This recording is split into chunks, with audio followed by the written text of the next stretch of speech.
जालना जिल्ह्यातील अंबड तालुका खरेदी विक्री संघ निवडणूक कार्यक्रम नुकताच जाहीर झाला असून तालुक्यात निवडणुकीचे वातावरण चांगलेच तयार झाले आहे। तालुक्यातील सर्वच पक्षाचे कार्यकर्ते निवडणूक रिंगणात उतरणार असल्याचे चित्र सध्या दिसून येत आहे। अंबड तालुका खरेदी विक्री संघाचा निवडणूक कार्यक्रम नुकताच जाहीर करण्यात आला असून 17 जागेसाठी होत असलेल्या या निवडणुकीसाठी मतदार म्हणून विकास कार्यकारी सहकारी सोसायटीचे 73 प्रतिनिधी मतदान करणार आहेत। तर सर्वसामान्य मतदार यादीमध्ये असलेले 6535 मतदार आपल्या मतदानाचा हक्क बजावणार आहेत। विविध कार्यकारी सहकारी सोसायटी प्रतिनिधीमधून 10 सभासद निवडले जाणार असून सर्वसामान्य मतदार संघात व्यक्तिगत संघासाठी 2 जागा आहेत, महिला प्रतिनिधीसाठी 2 जागा राखीव आहेत, अनुसूचित जाती किंवा जमातीसाठी 1 जागा राखीव आहे, तर इतर मागासवर्गीय सदस्य राखीव जागा 1 आहे।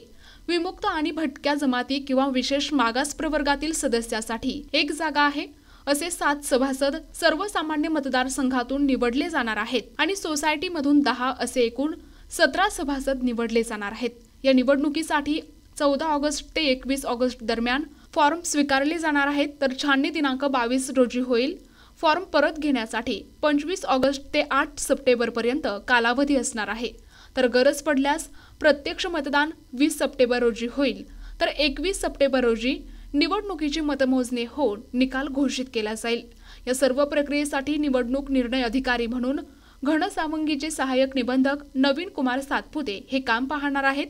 अंबड तालुका खरेदी विक्री संघावर मागील 25 वर्षांपासून राजेश टोपे यांचे वर्चस्व कायम राहिले असून यावेळी देखील त्यांचेच वर्चस्व कायम राहू शकते अशी चर्चा सध्या चांगलीच जोर धरू लागली आहे।